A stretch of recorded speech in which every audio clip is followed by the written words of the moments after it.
اے میرے نبی، آپ کے صحابہ تو اتنے بڑے ایمان والے ہیں کہ زخمی ہونے کے باوجود اور بدن سے خون بہنے کے باوجود اللہ کا حکم آیا تو وہ لڑنے کے لیے تیار ہو گئے۔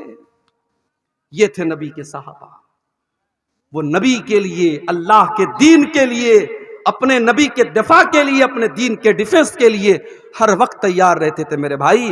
اور اسی لیے قرآن کہتا ہے یا ایھا الذین آمنوا ان تنصروا اللہ ینصرکم، اے ایمان والو جب تم اللہ کی مدد کرو گے اللہ تمہاری مدد کرے گا۔ آج تو حالت یہ ہے 100 روپیہ چندہ دینے کی حیثیت رکھنے والا 10 روپیہ بڑی مشکل سے دیتا ہے۔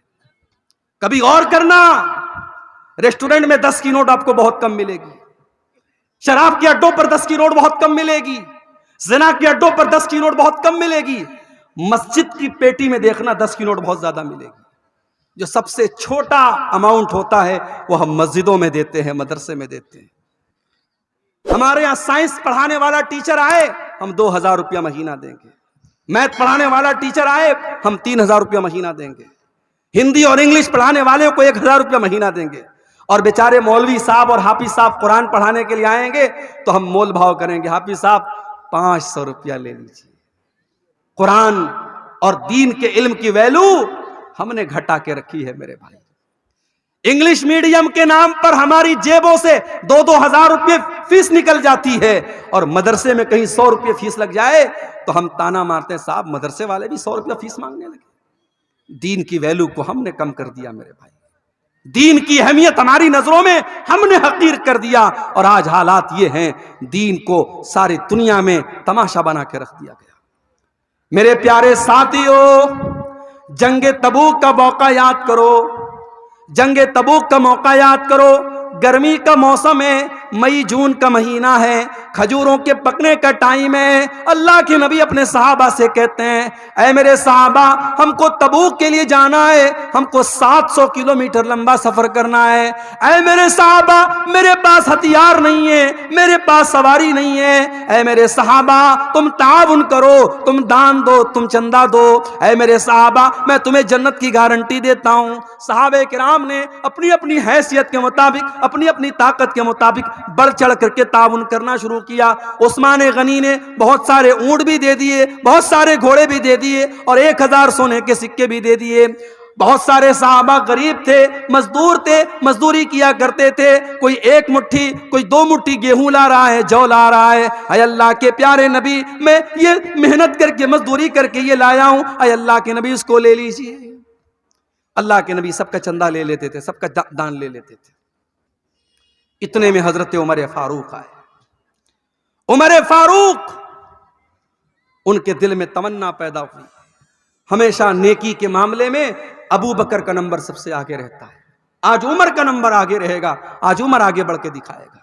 عمر فاروق اپنے گھر آتے ہیں، اپنے سارے گھر کے مال کو اکٹھا کرتے ہیں، اور سارے مال کو 2 حصوں میں ڈیوائیڈ کرتے ہیں، اور آدھے مال کو گھر چھوڑتے ہیں، اور آدھے مال کو بورے میں پیکٹ میں پیک کرتے ہیں، اور نبی اکرم کے پاس لا کے رکھ دیتے ہیں۔ اللہ کے نبی پوچھتے ہیں ماں ابقیت لأہلک، اے عمر گھر والوں کے لیے کچھ چھوڑ کے آئے ہو کہ نہیں آئے ہو؟ حضرت عمر کہتے ہیں اے اللہ کے نبی آپ فکر نہ کریں، ابقیت لہم النصف، میں آدھا لایا ہوں اور آدھا چھوڑ کے آیا ہوں، آدھا لایا ہوں آدھا چھوڑ کے لایا ہوں، آپ چنتا نہ کریں، آپ فکر نہ کریں۔ اب حضرت عمر انتظار کر رہے ہیں کہ اب دیکھیں ابو بکر کیا لاتے ہیں۔ حضرت ابو بکر بھی تھوڑی دیر میں آئے، انہوں نے بھی اپنے سامان کا جھولا لا کر کے رکھ دیا۔ نبی نے پوچھا ما ابقیت لأہلک، اے ابو بکر تم نے گھر والوں کے لیے کیا چھوڑا ہے؟ او لوگو، ابو بکر کی زبان پر کیا جواب آیا؟ ابو بکر کی زبان پر کیا جواب آیا؟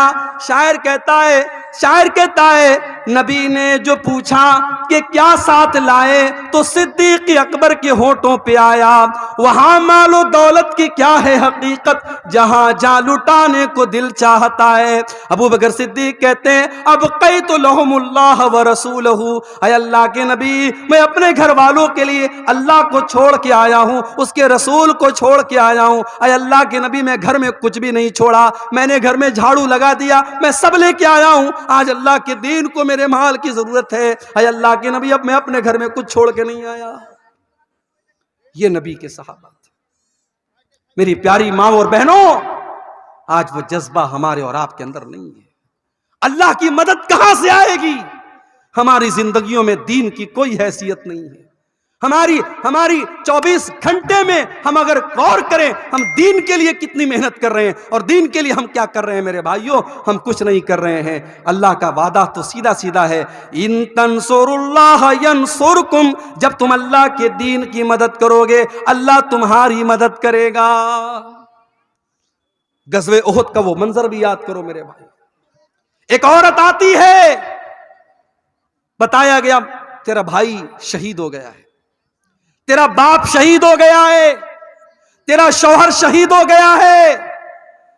باپ کے مرنے کی خبر سنی، بھائی کے مرنے کی خبر سنی، شوہر کے مرنے کی خبر سنی، ساری مصیبتوں پر صبر کر لیا، اور پھر کہتی ہے او لوگو ٹھیک ہے میرے باپ کا انتقال ہو گیا، میرا بھائی شہید ہو گیا، میرا شوہر شہید ہو گیا، مجھے یہ بتاؤ کہ اللہ کے رسول کا کیا حال ہے؟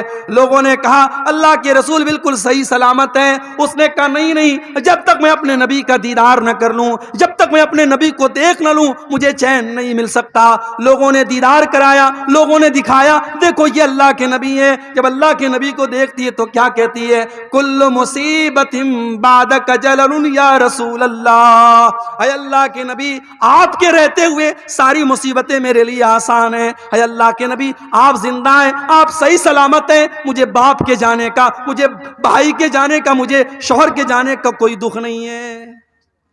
اللہ کے دین کے لیے اپنا سب کچھ قربان کرنے کا جذبہ تھا میرے بھائیوں صحابہ کے اندر، وہ جذبہ ہمارے اندر نہیں ہے۔ جب تک یہ جذبہ ہم پیدا نہیں کریں گے ہم اور آپ اللہ کی مدد کے حقدار نہیں ہو سکتے۔ آج تو حالت یہ ہے، نوجوان ہے، پیسہ کما رہا ہے، اچھا پیسہ کما رہا ہے، بلڈر ہے، اچھی کھیتی باڑی ہے، اس کے پاس لاکھوں کا مالک ہے، اس سے کہو بھائی حج کر لے، عمرہ کر لے، کہتا ارے مولوی صاحب ابھی کتنی عمر ہے، ابھی 40 سال کا ہوں، حج کر لوں گا داڑھی رکھنی پڑ جائے گی، حج کر لوں گا 5 ٹائم کی نماز پڑھنی پڑے گی، حج کر لوں گا چوری بے ایمانی نہیں کر پاؤں گا، لوگ کہیں گے حاجی صاحبوں کے یہ سب کام کرتا ہے۔ ابھی تھوڑا گل چھرے اڑا لینے دو، 50-60 سال کے ہو جائیں گے، پھر حج بھی کر لیں گے، عمرہ بھی کر لیں گے۔ مجھے بتاؤ 40 سال والوں، کیا تم لکھوا کے لائے ہو کہ تم 50 سال تک زندہ رہو گے؟ کیا اس بات کی گارنٹی ہے کہ تمہیں آئندہ کوئی بڑی بیماری نہیں ہوگی؟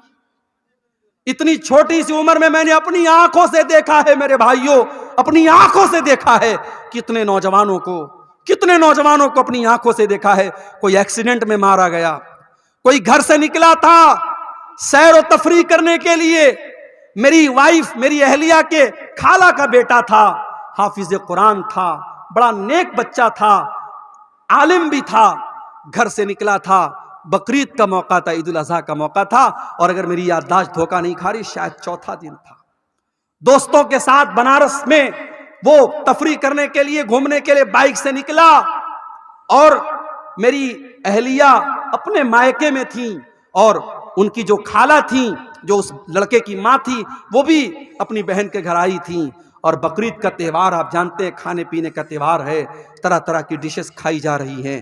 نوجوان لڑکا گھر سے نکلا ہے، تہوار کا ٹائم ہے، بقرعید کا موقع ہے، وہ گھر سے یہ سوچ کر کے نکلا ہے کہ چلو ہم خوشی منائیں گے، ہم تھوڑا دوستوں کے ساتھ سیر و تفریح کریں گے۔ بائک سے وہ نکلتا ہے اور مغل سرائے ریلوے اسٹیشن سے قریب میں ایک ٹرک آتی ہے، اور ٹرک کا ڈرائیور شاید نشے میں رہا ہو یا نیند کے عالم میں رہا ہو، اس نے اس کی بائک میں ایسی ٹکر ماری ہے، آن دا اسپاٹ وہ لڑکا 18-20 سال کا وہ لڑکا انتقال کر جاتا ہے میرے بھائی، اور اتنی بری طریقے سے ایکسیڈنٹ ہوتا ہے، اس کے سر کا اور اس کے دھڑ کا جو حال ہوتا ہے وہ بیان کے باہر ہے میرے بھائی۔ اور تہوار کا موقع ہے جب لاش گھر میں آتی ہے اور ماں باپ اس کی لاش کو دیکھتے ہیں میرے بھائی، ماں باپ کی آنکھوں سے آنسو نہیں تھمتے، خوشی کا تہوار اور خوشی کا موقع غم میں تبدیل ہو جاتا ہے میرے بھائیوں۔ موت کا فرشتہ آپ سے اپوائنٹمنٹ لے کر کے نہیں آئے گا، آپ سے پوچھ کر کے نہیں آئے گا کون سی بیماری، کون سا ایکسیڈنٹ، کون سی مصیبت اور کون سا بہانہ آپ کی زندگی کے خاتمے کی خبر لے کے آئے گا، آپ نہیں کہہ سکتے میرے بھائیوں۔ نبی اکرم کے صحابہ کو دیکھو، جنگ بدر کا موقع ہے، حضرت عمیر ابن حمام انصاری ایک نوجوان صحابی ہیں، نوجوان صحابی کھجوریں کھا رہے ہیں اور اللہ کے نبی جنگ بدر میں اپنے صحابہ کو جہاد کی اہمیت بتا رہے ہیں اور اللہ کی راہ میں لڑنے کی اہمیت بتا رہے ہیں۔ اللہ کے نبی صحابہ سے کہہ رہے ہیں، اے میرے صحابہ، یہ جنگ بدر کا میدان ہے، یہ جنت کا میدان ہے، اٹھو اور جنت کو پانے کے لیے لڑ پڑو اور اللہ کی راہ میں قربانی دے دو۔ حضرت عمیر ابن حمام کہتے ہیں، اے اللہ کے نبی، اے اللہ کے نبی، کیا جنت اتنی بڑی ہے کہ جنت کی چوڑائی آسمانوں اور زمین کے برابر ہے؟ اللہ کے نبی فرماتے ہیں کہ ہاں ہاں اے عمیر، جنت کی چوڑائی تو اتنی ہے۔ وہ کہتے ہیں بکھن بکھن، کیا بات ہے، کیا بات ہے؟ اللہ کے نبی فرماتے ہیں، اے عمیر تم ایسا کیوں کہہ رہے ہو؟ کہتے ہیں اللہ کے نبی، انی لارجو، میں امید کرتا ہوں کہ میں بھی جنت میں چلا جاؤں۔ آپ نے فرمایا، ہاں اے عمیر، اگر تم اللہ کی راہ میں لڑتے لڑتے شہید ہو جاؤ گے تو تم بھی اسی جنت کے حقدار بنو گے۔ عمیر ابن حمام کھجوریں ہاتھ میں لیے ہوئے ہیں، ان کھجوروں کو زمین پر پھینک دیتے ہیں۔ کوئی کہتا ہے میرے بھائی ان کھجوروں کو کھا لے پھر تو میدان جنگ میں جانا۔ کہتے ہیں نہیں نہیں، ان کھجوروں کے کھانے میں اگر ٹائم ویسٹ کروں گا تو یہ لیٹ ہو جائے گا، دیر ہو جائے گی، میرے پاس اتنا ٹائم نہیں ہے، میرے پاس اتنی فرصت نہیں ہے۔ اور حضرت عمیر ابن حمام اسی حالت میں میدان جنگ میں کود پڑتے ہیں اور اللہ کی راہ میں شہید ہو جاتے ہیں۔ میرے پیارے ساتھیوں، صحابہ کرام کی زندگیاں اس طریقے کے واقعات سے بھری پڑی ہے۔ حضرت حنظلہ کو دیکھو، نئی نئی شادی ہوئی ہے اور شادی کی پہلی رات اپنی بیوی کے ساتھ ہیں۔ ہر نوجوان کی زندگی میں شادی کی رات بڑی امنگوں کی رات ہوتی ہے۔ حضرت حنظلہ اپنی بیوی کے ساتھ ہیں، شادی کی پہلی رات ہے اور صبح ہوتی ہے اور اللہ کے نبی کی طرف سے جہاد کا اعلان ہوتا ہے، جنگ کے میدان میں جانے کا اعلان ہوتا ہے۔ حضرت حنظلہ اپنی بیوی سے کہتے ہیں، اے میری بیوی، مجھے جنگ کے میدان میں جانا پڑے گا، اللہ کے نبی کی طرف سے منادی ہو چکی ہے، اعلان ہو چکا ہے۔ اس زمانے کی عورتیں بھی کیسی عورتیں تھیں! آج کے دور کی عورتیں، دین کے نام پر کوئی غیرت نہیں ہے ان کے اندر۔ شوہر اگر دین کے نام پر اپنی بیوی سے کسی قربانی کا مطالبہ کرے تو بیوی دین کے نام پر کوئی قربانی دینے کو تیار نہیں۔ دنیا کے نام پر ہر قربانی تیار ہے۔ ابھی میں بھاگلپور سے پورنیہ آ رہا تھا، 4-5 نوجوان آپ کے اسی پورنیہ کے، کوئی 22 کا ہے، کوئی کہیں کا ہے، کوئی کہیں کا ہے، دیکھا سب ممبئی سے آ رہے ہیں۔ ممبئی سے کہنے لگے، مولوی صاحب ہم لوگ ممبئی میں رہتے ہیں، وہاں کام کرتے ہیں اور مہینوں کے سالوں کے بعد ہم اپنے وطن کو لوٹ رہے ہیں، ڈھیر سارا سامان لے کے لوٹ رہے ہیں۔ بیوی کو یہ گوارا ہے کہ شوہر مجھ سے 6 مہینہ 7 مہینہ دور رہے، ممبئی میں رہے، سعودی میں رہے، دبئی میں رہے، بیوی کو یہ ساری آزمائش اور یہ ساری قربانی گوارا ہے۔ کیوں؟ کیونکہ شوہر کما کے لائے گا۔ اللہ کے دین کے لیے اگر وہی شوہر داڑھی رکھ لے تو بیوی کہتی ہے، ارے پہلے اتنے ہینڈسم لگتے تو تم داڑھی کیوں رکھ لی، تم نے بیکار لگنے لگے۔ شوہر دین کے لیے اگر اللہ کی راہ میں کچھ صدقہ خیرات کر دے اور بیوی کا کوئی زیور دینے کی بات کر دے تو بیوی کو تیش آ جاتا ہے۔ یہ آج کے دور کی عورتیں ہیں۔ میرے پیارے ساتھیوں، حضرت حنظلہ شادی کی پہلی رات اپنی بیوی سے کہتے ہیں، مجھے اللہ کی راہ میں جانا ہے، نبی کی طرف سے جہاد کا اعلان ہوا ہے۔ حضرت حنظلہ کی بیوی نہ چوں کرتی ہے نہ چرا کرتی، کہتی بے شک آپ جا سکتے ہیں۔ حالانکہ اسے پتا ہے ہو سکتا ہے میرا شوہر زندہ نہ آئے، ہو سکتا ہے میرے شوہر کی لاش آئے، ہو سکتا ہے میرے شوہر کی شہادت ہو جائے، موت ہو جائے، لیکن وہ کھلے دل سے اجازت دیتی ہے۔ جہاد محبت کی آواز گونجی، کہا حنظلہ نے یہ دلہن سے اپنی، اجازت اگر دو تو جام شہادت لبوں سے لگانے کو دل چاہتا ہے۔ حضرت حنظلہ اسی حالت میں جنگ کے میدان میں جاتے ہیں۔ ان کے پاس غسل کرنے کا بھی ٹائم نہ تھا، ان کے پاس پانی کے ذریعے طہارت حاصل کرنے کا بھی ٹائم نہ تھا۔ اسی جنابت کی حالت میں وہ جنگ کے میدان میں جاتے ہیں اور میرے بھائیو اللہ کی راہ میں شہید ہو جاتے ہیں۔ اور جنگ کے بعد جب شہیدوں کی لاشوں کو رکھا جانے لگتا ہے، اللہ کے نبی اپنے صحابہ سے کہتے ہیں، او میرے صحابہ انی لارا حنظلہ، او میرے صحابہ میں حنظلہ کو دیکھ رہا ہوں، تغسلہ الملائکہ، کہ حنظلہ کو فرشتے غسل دے رہے ہیں۔ حنظلہ جنابت کی حالت میں میدان جنگ میں آئے تھے، ناپاکی کی حالت میں میدان جنگ میں آئے تھے، فرشتے ان کو غسل دے رہے ہیں۔ میرے پیارے ساتھیوں، آج اللہ کے دین کے لیے قربانی دینے کا جذبہ ہمارے اندر سے نکل گیا ہے۔ اپنے بازوؤں کو تھوڑا مضبوط کرو میرے بھائیوں، اپنی ہمت کو تھوڑا جٹا لو اور اللہ کے دین کے لیے محنت کرنے کا اور قربانی دینے کا جذبہ اپنے اندر پیدا کرو۔ اللہ کا وعدہ ہے، یا ایھا الذین آمنوا ان تنصروا اللہ ینصرکم، اے ایمان والو جب تک تم اللہ کی مدد کرتے رہو گے اللہ تمہاری مدد کرتا رہے گا، وَيُثَبِّتْ أَقْدَامَكُمْ، اور اللہ تمہارے قدم کو مضبوط کر دے گا۔ اللہ کی مدد کیوں نہیں آ رہی؟ اس لیے نہیں آ رہی کیونکہ ہم لڑ رہے ہیں آپس میں۔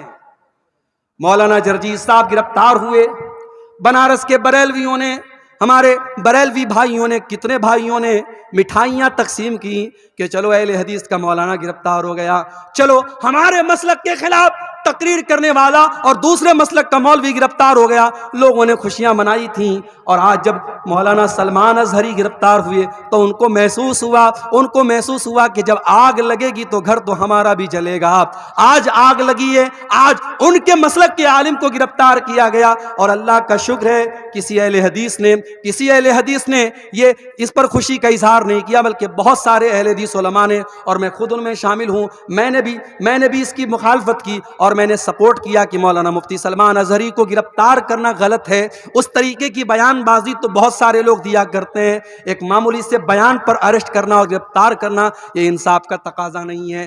کب تک لڑتے رہو گے؟ کب تک آپس میں اس طریقے سے مسلک کے نام پر کھیل کھیلتے رہو گے؟ اگر آج اسلام کا کوئی دشمن آپ کے مسلمان کو پکڑ کر کے اس سے زبردستی کہتا ہے تم فلاں مذہب کا نعرہ لگاؤ اور فلاں معبود کا نعرہ لگاؤ، تو ہم اس کو دیکھ کر کے ہمیں غصہ آتا ہے، لیکن آپ جاؤ دیکھو فیس بک کے اوپر وہ ویڈیو بھی آپ دیکھو کہ ایک مسلمان کو بریلوی مسلک کے لوگوں نے پکڑا اور کہا کہ تو اعلیٰ حضرت کو مانتا ہے کہ نہیں مانتا ہے، تو بریلی شریف کو مانتا ہے کہ نہیں مانتا ہے، تو فلاں فلاں کو کافر مانتا ہے کہ نہیں مانتا ہے۔ یہ مسلک کی آگ اور یہ فرقے کی آگ اس قدر لگ چکی ہے کہ ایک مسلک کا مسلمان دوسرے مسلک کے مسلمان کو پکڑ کر کے، جیسے موب لنچنگ کی گئی مسلمانوں کی، ایسے ایک مسلک کا مسلمان دوسرے مسلک کی موب لنچنگ کرنے تک کے لیے تیار ہے، اور اس کو پکڑ کر کے دھمکا کر کے اس سے اپنے مسلک کے نعرے لگوا رہا ہے۔ کب تک ہم لڑتے رہیں گے میرے بھائی؟ آج پانی سر سے اونچا جا چکا ہے، جب ہمارا دشمن مسلک کی بنیاد پر اور فرقے کی بنیاد پر ہمارے درمیان کوئی تفریق نہیں کرتا تو ہم اور آپ اپنے آپ کو تفریق میں کیوں بانٹے ہوئے ہیں؟ آؤ سیسا پلائی ہوئی دیوار بن جاؤ۔ اور میں بڑی خوشی کے ساتھ کہتا ہوں، میں پکا سلفی المسلک الحمدللہ ہوں، اور بنارس کے جامعہ سلفیہ جو ہماری جماعت کا مرکزی ادارہ ہے وہاں سے میں نے تعلیم حاصل کی ہے، لیکن آج اللہ کا شکر ہے فیس بک کے اوپر آپ دیکھ لیں، یوٹیوب کے اوپر آپ دیکھ لیں، بڑی تعداد میں ہمارے بریلوی بھائی، ہمارے دیوبندی بھائی بھی میری تقریروں کو سنتے ہیں۔ اور یہی شب معراج کا موقع تھا، جس کو عام طور سے لوگ شب معراج مانتے ہیں، حالانکہ ہمارا یہ عقیدہ نہیں ہے۔ ہم یہ تو مانتے ہیں کہ اللہ کے نبی کو معراج ہوئی، مگر معراج کون سی رات ہوئی، کون سے مہینے میں ہوئی، یہ کنفرمیشن ہمیں حدیثوں کی روشنی میں نہیں ملتا، لیکن عام طور سے لوگ 27 رجب کو شب معراج مانتے ہیں کہ اسی رات میں معراج ہوئی۔ بنارس سے 100 کلومیٹر دور ایک جگہ پڑتی ہے مچھلی شہر، وہاں پر بریلوی بھائی ہر سال پروگرام کراتے ہیں معراج النبی کے نام پر۔ آپ یوٹیوب پر جا کے دیکھ لیں، وہاں مجھے تقریر کا موقع دیا گیا۔ بریلویوں کا مجمع ہے، ان کے نعرے لگ رہے ہیں، ان کے علماء بیٹھے ہیں، وہاں پر الحمدللہ میں نے تقریر کی اور قرآن و حدیث کی روشنی میں کی، اور جو صحیح بات ہے، جو کتاب و سنت کی بات ہے، وہ میں نے بیان کی۔ میرے بھائیوں، ہم چاہتے ہیں کہ ایسا ماحول بنے، ایک دوسرے کا احترام ہم کرنا سیکھیں، ایک دوسرے کے علماء کا احترام کرنا ہم سیکھیں۔ ہمارے جو اختلافات ہیں ہم ایک دائرے میں رہ کر کے اس کو حل کر سکتے ہیں، لیکن آج مسلک کھیلنے کا ٹائم نہیں ہے میرے بھائی۔ ہماری تاریخ یہ بتاتی ہے اندلس جیسا ملک مسلمانوں سے خالی ہو گیا، وہاں کی مسجدوں کو استبل بنا دیا گیا، وہاں کی مسجدوں میں ڈاس کے اڈے اور شراب کے اڈے بن گئے۔ کیوں؟ جاؤ اتہاس اٹھا کے دیکھو، تاریخ اٹھا کے دیکھو، اندلس کے مسلمان آپس میں لڑ پڑے، چھوٹی چھوٹی ریاستیں قائم ہو گئی، اندلس کے الگ الگ علاقے میں چھوٹی چھوٹی حکومتیں قائم ہو گئی، اور جب دشمن نے حملہ کیا، دشمن کا ساتھ اپنے مسلمان بھائی کے خلاف دیا ان لوگوں نے، نتیجہ یہ نکلا اندلس کے اندر سے مسلمان ختم ہو گئے۔ اور آج آپ اندلس میں دیکھیے، تلاش کرنا پڑے گا، دور دور تک آپ کو کوئی مسجد نہیں ملے گی، کوئی مسلمان نہیں ملے گا۔ میرے بھائیوں، اگر ہم اس تاریخ سے اپنے آپ کو بچانا چاہتے ہیں، ہمیں اپنے اندر اتحاد پیدا کرنا پڑے گا، یونٹی پیدا کرنا پڑے گا، اتحاد پیدا کرنا پڑے گا۔ اور جب ہم اتحاد کی بات کرتے ہیں تو معاف کیجئے ہر چیز میں اتحاد کی بات آتی ہے. آگے ملک میں حکمرانی کس کی ہوگی, ملک کے اقتدار پر کون بیٹھے گا, ہم ڈیسائیڈ تو نہیں کر سکتے کون بیٹھے گا, مگر ہم یہ تو بتا سکتے ہیں کہ ہم مسلمان اس ملک میں ہم متحد ہو کر کے ہم ووٹنگ کرتے ہیں. آنے والے الیکشن کے موقع پر بھی آپ اپنے ووٹ کے ذریعے ایسی طاقتوں کو آپ اپنا ووٹ دیجئے جن کے بارے میں آپ کو یہ لگتا ہے کہ ہاں یہ ملک میں امن چین اور سکون کو بڑھاوا دیں گی, اور ایسی طاقتوں کو ناکام کیجئے جو ملک کے ماحول میں نفرت کا زہر گھولنا چاہتی ہیں. میرے بھائیوں, ہمیں اور آپ کو اپنے اندر اتحاد پیدا کرنا پڑے گا. قرآن کیا کہتا ہے, وَاعْتَصِمُوا بِحَبْلِ اللَّهِ جَمِيعًا, اے ایمان والو تم اللہ کی رسی کو مل کر کے تھام لو, وَلَا تَفَرَّقُوا, اور آپس میں تم فرقوں میں نہ بٹو, وَاذْكُرُوا نِعْمَتَ اللَّهِ عَلَيْكُمْ, اور اے ایمان والو تم اللہ کی نعمت کو یاد کرو, اِذْ كُنْتُمْ أَعْدَاءً, جب تم ایک دوسرے کے دشمن تھے, فَأَلَّفَ بَيْنَ قُلُوبِكُمْ, اللہ نے اپنے نبی کو بھیج کر کے تمہیں بھائی بھائی بنا دیا. آج تو حالات یہ ہیں, ایک سگا بھائی اپنے سگے بھائی کی زمین پر ناجائز قبضہ کر کے بیٹھا ہے. ایک سگا بھائی, دونوں ایک ماں کے بچے ہیں, ایک پیٹ سے پیدا ہوئے ہیں, ایک باپ کا خون دونوں کی رگوں میں دوڑ رہا ہے, لیکن سگا بھائی اپنے سگے بھائی کی زمین پر ناجائز قبضہ کر کے بیٹھا ہے. سگا بھائی اپنے بھائی کے خلاف عدالت میں کیس لڑ رہا ہے, اور اس کو معلوم ہے زمین میری نہیں ہے, جائیداد میری نہیں ہے, میرے بھائی کی ہے, مگر پیسے اور زمین اور جائیداد کی ایسی لالچ ہے, اپنے بھائی کے خلاف کیس لڑ رہا ہے. کان کھول کر کے سن لو, میرے نبی کی عدالت کا فیصلہ, دنیا کی عدالت کا فیصلہ بعد میں دیکھنا, سپریم کورٹ اور ہائی کورٹ کا فیصلہ بعد میں دیکھنا, پہلے دیکھو ہمارے نبی کی عدالت کا کیا فیصلہ ہے. اللہ کے نبی فرماتے ہیں کہ دو لوگ میرے پاس آتے ہیں اپنا کیس لے کر کے, اور ایک آدمی کی بات سن کر کے میں فیصلہ کر دیتا ہوں, کیونکہ میں انسان ہوں, مجھ سے بھی غلطی ہو سکتی ہے. ہو سکتا ہے ایک انسان چکنی چپڑی باتیں کرتا ہو, دوسرا انسان اپنی بات ڈھنگ سے پیش نہ کر پایا ہو. کان کھول کر کے سن لو. اللہ کے نبی فرماتے ہیں اگر میں نے فیصلہ غلط کر دیا, جس کی زمین نہیں تھی, جس کی جائیداد نہیں تھی, جس کا حصہ نہیں تھا, اس کو میں نے دے دیا, فَإِنَّمَا أَقْطَعُ لَهُ قِطْعَةً مِّنَ النَّارِ, کان کھول کر کے سن لو, میں اس کو زمین کا ٹکڑا نہیں دے رہا ہوں, میں اس کو جہنم کی آگ کا ٹکڑا دے رہا ہوں. او لوگو, اپنے بھائی کی, اپنی بہن کی زمین آپ نے ناجائز طریقے سے ہتھیا بھی لی. آپ نے زمین نہیں ہتھیائی, آپ نے بلڈنگ نہیں لی, آپ نے گھر نہیں لیا, آپ نے کھیت نہیں لیا, آپ نے تو جہنم کا ٹکڑا لے لیا, آپ نے تو بہت بڑا گھاٹے کا سودا کر لیا. گھاٹے کا سودا آپ نے کر لیا. میرے بھائیوں, قرآن کہہ رہا ہے کہ متحد ہو جاؤ, اللہ کے بندو بھائی بھائی بن جاؤ. نبی کے صحابہ بھائی بھائی بن کر کے رہے. مکہ کے مہاجر جب مدینہ پہنچے, مدینہ کے انصاریوں نے کھلے دل سے کہا کہ ہمارے بھائیوں, ہمارے گھر کے دروازے آپ کے لیے کھلے ہیں. یہاں تک کہا زمین میری ہے, کھیت میرا ہے, جائیداد میری ہے, لیکن نبی نے آپ کو میرا بھائی بنایا ہے, آ جاؤ ہم زمین کے 2 ٹکڑے کر دیتے ہیں, گھر کے 2 حصے کر دیتے ہیں, کھیت کے 2 حصے کر دیتے ہیں, آدھا تم لے لو آدھا میں لے لیتا ہوں. یہاں تک کہا میری 2 بیویاں ہیں, تم کسی ایک کو پسند کر لو, میں طلاق دے دیتا ہوں, تم نکاح کر لینا. قربانی اور محبت کی یہ مثال پورے انسانی اتہاس میں کبھی نہیں ملتی. میرے بھائیوں, ہم اور آپ اپنے گاؤں میں آرام سے سو رہے ہیں, ہم اپنے گھر میں بچوں کے ساتھ آرام سے سو رہے ہیں. وہاں فلسطین میں ڈیلی بمباری ہو رہی ہے اور چھوٹے چھوٹے بچے مارے جا رہے ہیں, اور یہ UN کی رپورٹ ہے, اقوام متحدہ کی رپورٹ ہے, اب تک لاکھوں بچے غازہ کے اندر مارے جا چکے ہیں, معصوم بچے مر رہے ہیں, اور ہمیں رات میں آرام سے نیند پر بستر پر نیند آ رہی ہے. نہیں میرے بھائی, مسلمان تو وہ ہوتا ہے چاہے فلسطین میں اس کا بھائی مر رہا ہو, چاہے دنیا کے کسی بھی کونے میں اس کا بھائی مر رہا ہو, اپنے بھائی کے مرنے پر اس کا دل دکھی ہو جائے, اس کے قوم کا کہیں بچہ مارا جائے, اس کو لگے میرا بچہ مر رہا ہے, کہ کہیں کسی عورت کی عزت عزت لوٹے اسے لگے میری بہن کی عزت لوٹ رہی ہے، کہیں کسی کا گھر گرے اسے لگے میرا گھر گر رہا ہے۔ نبی اکرم صلی اللہ علیہ وسلم فرماتے ہیں کہ المؤمن للمؤمن کالبنیان یشد بعضہ بعضا، مسلمان تو مسلمان کے لیے ایک عمارت کی طرح ہونا چاہیے، ایک بلڈنگ کی طرح ہونا چاہیے۔ جیسے ایک بلڈنگ جب تیار ہوتی ہے اس میں پلرز بھی کھڑے کیے جاتے ہیں، اس میں باقاعدہ سلیب بھی ڈالا جاتا ہے، اس میں سیمنٹ کا اپنا رول ہوتا ہے، اس میں چھڑ کا اپنا رول ہوتا ہے، اس میں سریا کا اپنا رول ہوتا ہے۔ جیسے ایک بلڈنگ تیار ہوتی ہے اور بلڈنگ کا ہر میٹیریل دوسرے میٹیریل کو طاقت دیتا ہے، مسلمان کو طاقت دینے والا بنے، مسلمان کا سپورٹر بنے، مسلمان کا ہمدرد بنے۔ اور ایک اور حدیث میں اللہ کے نبی فرماتے ہیں مثل المؤمنین فی توادہم وتعاطفہم وتراحمہم کمثل الجسد الواحد۔ آپ نے فرمایا مسلمانوں اتنی محبت ایک دوسرے سے کرو، اتنی ہمدردی ایک دوسرے سے کرو جیسے انسان کا شریر ہوتا ہے۔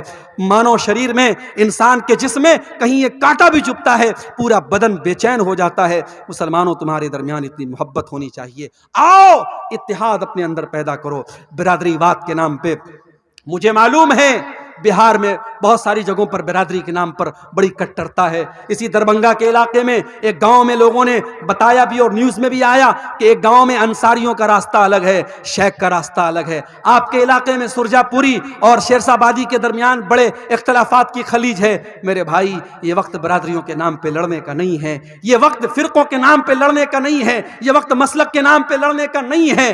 حالات یہ ہیں آج مسلمان جس گاؤں میں اکثریت میں ہوتے ہیں وہاں سے بھی مسلمان کے سرپنچ کھڑے جیت نہیں پاتے۔ کیوں؟ کیونکہ سرپنچ کا چناؤ ہوتا ہے، پردھان کا چناؤ ہوتا ہے، مسلمان اس گاؤں میں میجورٹی میں ہیں لیکن مسلمان کے 4 کینڈیڈیٹ کھڑے ہوتے ہیں، غیر مسلم کا 1 کینڈیڈیٹ کھڑا ہوتا ہے اور مسلمانوں کے ووٹ 4 جگہ تقسیم ہو جاتے ہیں۔ گاؤں میں میجورٹی مسلمانوں کی ہے لیکن پردھان جو ہوتا ہے، سرپنچ جو ہوتا ہے وہ غیر مسلم بن جاتا ہے۔ میرے بھائیوں اتحاد میں طاقت ہے، یونٹی میں طاقت ہے۔ آج ملک کے حالات اس بات کا تقاضا کرتے ہیں کہ ہم اپنے اندر اتحاد پیدا کریں۔ میرے بھائیوں آج اللہ کی مدد اگر چاہیے تو ہمیں اور آپ کو متحد ہونا پڑے گا۔ اسی طریقے سے اگر اللہ کی مدد چاہتے ہو تو توحید کی حفاظت کرو اور شرک سے بچو۔ اللہ مشرک کی مدد کبھی نہیں کرے گا، اللہ کا وعدہ ہے ہم تمہاری مدد کریں گے۔ شرط کیا ہے؟ وعد اللہ الذین آمنوا منکم وعملوا الصالحات لیستخلفنہم فی الارض کما استخلف الذین من قبلہم۔ اے ایمان والو اللہ کا وعدہ ہے اللہ ضرور تمہاری مدد کرے گا، تمہیں زمین کے اندر اقتدار بھی عطا کرے گا، تمہارے خوف کو امن اور شانتی سے تبدیل کر دے گا۔ شرط کیا ہے؟ یعبدوننی لا یشرکون بی شیئا۔ شرط یہ ہے تم میری عبادت کرنا اور میری عبادت میں کسی کو شریک نہ کرنا، شرک مت کرنا۔ آج حالت کیا ہے؟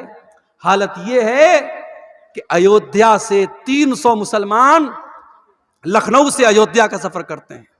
یہ میں میڈیا کی رپورٹ آپ کو بتا رہا ہوں، 300 مسلمان لکھنؤ سے ایودھیا کا سفر کرتے ہیں شری رام چندر جی کی جو نئی مورتی اور نیا ان کا جو وہاں پہ مندر بنا ہے اس کی زیارت اور درشن کرنے کے لیے۔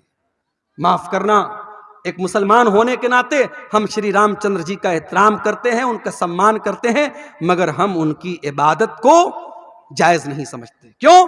ہمارا عقیدہ ہے لا الہ الا اللہ، اللہ کے سوا کوئی عبادت کے لائق نہیں ہے۔ جو کسی کا بیٹا ہو، جو کسی کا باپ ہو، جو کسی کا بھائی ہو، جو کسی کا شوہر ہو، وہ رب نہیں ہو سکتا، وہ معبود نہیں ہو سکتا۔ ہمارا کرائٹیریا بڑا کلیئر ہے، قل هو اللہ احد اللہ الصمد لم یلد ولم یولد ولم یکن لہ کفوا احد۔ اللہ ایک ہے، اللہ بے نیاز ہے، اللہ کا کوئی بیٹا نہیں، اللہ کسی کا بیٹا نہیں، اور اللہ کو کسی کے مدد کی ضرورت نہیں ہے، اس کے برابر کوئی نہیں ہے۔ میرے بھائیوں ہم شری رام چندر جی کی اور جو بھی اس بھارت دیش میں ہمارے مہاپروش آئے اور نیک لوگ آئے، ہم ان کا سمان کرتے ہیں، ان کی عزت کرتے ہیں، ان کا احترام کرتے ہیں، مگر ہم ان کی عبادت کو جائز نہیں مانتے۔ آج مسلمان کے عقیدے کا یہ حال ہے، 300 مسلمان جاتے ہیں اور ان کی زیارت کے لیے اور ان کے آگے سر جھکانے کے لیے جاتے ہیں، اور صاحب میڈیا میں ان کا بڑا مہیما منڈن ہوتا ہے کہ صاحب یہ ہیں دیش کے سچے مسلمان، یہ دیش بھکت مسلمان ہیں۔ معاف کرنا، دیش کا سنویدھان ہم سے یہ نہیں کہتا ہے کہ مسلمان تب اچھا ہندوستانی بنے گا جب وہ دوسرے مذہب کی تعریف کرے گا۔ بلکہ ہمارے دیش کی تو یہی خاصیت ہے، یا ہندو ہندو رہ کر، مسلمان مسلمان رہ کر، سکھ سکھ رہ کر، عیسائی عیسائی رہ کر، یہودی یہودی رہ کر، بودھ بودھ رہ کر، ہر مذہب والا اپنے مذہب پر رہ کر ہندوستانی ہے، اور ہندوستان کا سنویدھان اور آئین اسے اپنے مذہب پر عمل کرنے کی آزادی دیتا ہے۔ میرے بھائیوں، ہماری ہندوستانیت پر شک کرنے کا کسی کو کوئی ادھیکار نہیں ہے۔ اس ملک کی آزادی میں ہمارے علماء کا خون شامل ہے، ہمارے علماء کا خون شامل ہے، اور آپ کے اسی بہار کی سرزمین پر علماء صادق پور، پٹنہ کا ایک علاقہ اور ایک محلہ تھا صادق پور، انگریزوں نے بلڈوزر چلوا دیے، پورے محلوں کو ختم کروا دیا، اور جواہر لال نہرو نے کبھی کہا تھا کہ ملک میں کی آزادی میں تمام لوگوں کی قربانی ایک طرف ہے اور علماء صادق پور کی قربانی ایک طرف ہے۔ میرے پیارے ساتھیوں، ہمارے علماء کے خون بہے ہیں، ہمارے علماء نے پھانسی کے پھندے پر جھولے ہیں اور کالا پانی کی سزائیں انہوں نے جھیلی ہیں، تب جا کر یہ ملک آزاد ہوا ہے۔ اس ملک کو ہم نہ کبھی چھوڑے ہیں اور نہ چھوڑیں گے انشاءاللہ۔ یہ بات یاد رکھو میرے بھائیوں، اس ملک کا کوئی فیصلہ ہماری آواز کے بغیر ادھورا ہے، مگر ہمیں اپنے حالات پر بھی غور کرنا پڑے گا، ہمیں اپنے حالات پر بھی غور کرنا پڑے گا کہ آج ہمارا عقیدہ جو ہمارے دین کی سب سے مضبوط بنیاد ہے، آج عقیدے کا کیا حال ہے۔ آج ہم نیوز میں جب دیکھتے ہیں فلاں جگہ مسلمان لڑکی اسلام چھوڑ کر کے فلاں مذہب میں داخل ہو گئی، تو ہمارے سر تو شرم سے جھک جاتے ہیں، ہمیں شرم آتی ہے کہ پیار اور محبت میں اتنی طاقت ہے کیا؟ فیس بک اور انسٹاگرام پر کسی نے آئی لو یو بول دیا، محبت کے اقرار کر دیا، تو ہماری مسلمان بہن اس کے پیار میں اتنی بچ گئی کہ اسلام کو اس نے چھوڑ دیا۔ کیا ہماری تربیت تو اتنی کمی تھی میرے بھائی؟ نہیں میرے بھائی، کہیں نہ کہیں تو پانی مر رہا ہے، کہیں نہ کہیں تو کمی ہو رہی ہے، ورنہ ہمارے اتہاس، ہماری تاریخ میں تو ان عورتوں کا تذکرہ ہم نے پڑھا ہے۔ سمیہ بنت خیاط نام کی اس عورت کو دیکھو، اس کے شوہر کے سامنے اور اس کے جوان بیٹے کے سامنے جب ابو جہل نے کہا تھا کہ اے سمیہ تو محمد کا دین چھوڑ دے، تو اسلام چھوڑ دے ورنہ ہم تجھے ختم کر دیں گے، سمیہ نے کہا میں اسلام کو نہیں چھوڑ سکتی۔ ابو جہل نے کہا اے سمیہ ہم تیرے بدن کے کپڑے اتار کر کے تجھے ننگا کر ڈالیں گے، اے سمیہ ہم تجھے بے آبرو کر ڈالیں گے، برہنہ کر ڈالیں گے، ہم تجھے ننگا کر ڈالیں گے۔ سمیہ نے اپنے جوان بیٹے کے سامنے ننگا ہو جانے کی اذیت کو گوارا کر لیا، مگر اسلام کو نہیں چھوڑا۔ نتیجہ یہ نکلا، بڑی بے رحمی سے اور بڑے حیوانی طریقے سے ابو جہل نے حضرت سمیہ کو شہید کر ڈالا۔ اسلام کی راہ میں پہلی شہادت پانے والی خاتون حضرت سمیہ ہے۔ میری پیاری ماں بہنوں، آپ کی تاریخ تو ایسی عورتوں سے بھری پڑی ہے، مگر آج حالات یہ ہیں، مسلمان لڑکی اسکول میں جا رہی ہے، کالج میں جا رہی ہے، اسکول میں پڑھا رہی ہے، آنگن باڑی میں کام کر رہی ہے، غیر مسلموں کے ساتھ ٹچ میں ہے، اور وہاں کسی غیر مسلم نے پیار کا اظہار کیا، پیار کا اقرار کیا، اور یہ اس کے جال میں پھنس گئی، اور جال میں ہی نہیں پھنسی بلکہ اپنے اسلام کو، اپنے دین کو چھوڑنے کے لیے تیار ہو گئی۔ میرے بھائیوں، یہ حالات بڑے افسوسناک ہیں، اور اگر ہم نے اپنے بچوں اور بچیوں کی صحیح تربیت نہیں کی، ان کو اسلام کے بارے میں نہیں بتایا، یاد رکھو آنے والے 20 سالوں میں ارتداد کی بڑی لہر آنے والی ہے، بڑا سیلاب آنے والا ہے، کیونکہ بڑی گہری چالیں چلی جا چکی ہیں، بڑی مضبوط پلاننگ بنائی جا چکی ہیں۔ حالانکہ ہمارا ایمان اپنے رب پر ہے، واللہ خیر الماکرین، پلاننگ کرنے والے اپنی پلاننگ کرتے رہیں گے اور اللہ کی اپنی پلاننگ چلتی رہے گی۔ اور اکبر الہ آبادی نے کہا تھا اسلام کی فطرت میں قدرت نے لچک دی ہے، اتنا ہی یہ ابھرے گا جتنا کہ دباؤ گے، نور خدا ہے کفر کی حرکت پہ خندزن، پھوکوں سے یہ چراغ بجھایا نہ جائے گا۔ کوئی مرتد ہوتا ہے، کوئی اسلام کو چھوڑ دیتا ہے، اللہ کی قسم اللہ کا کوئی نقصان نہیں کر سکتا، اسلام کا کوئی نقصان نہیں کر سکتا، نقصان تو اس کا اپنے آپ کا ہوتا ہے۔ اللہ قرآن میں کہتا ہے وَمَن يَرْتَدِدْ مِنْكُمْ